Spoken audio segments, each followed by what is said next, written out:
le premier réflexe que les gens ont, c'est j'ai pas assez d'argent. Mais souvent, avant de dire j'ai pas assez d'argent, faut regarder où est-ce que je dépense. Comment je dépense. Parce que souvent, les problèmes financiers, ils arrivent pas, c'est pas toujours des cataclysmes qui arrivent, boum, le gros problème. C'est des petites dépenses, J'aime bien une citation qui dit « De petites fuites peuvent faire couler un grand navire ».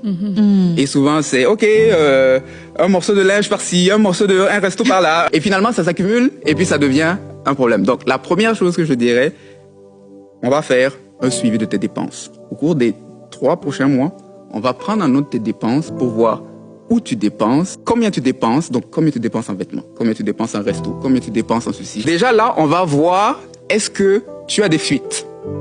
Parce que peut-être que tu n'as pas un problème d'entrée, mais tu as un problème de fuite. On va essayer de colmater ces fuites-là d'abord.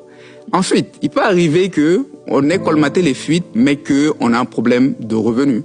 En ce moment, on va regarder des options pour voir, pour trouver un revenu additionnel. Ça peut être en changeant d'emploi, ça peut être en commençant une activité à temps partiel à côté pour essayer de générer des revenus additionnels. Mais la première étape, c'est de faire le constat de qu'est-ce que j'ai comme revenus et dépenses.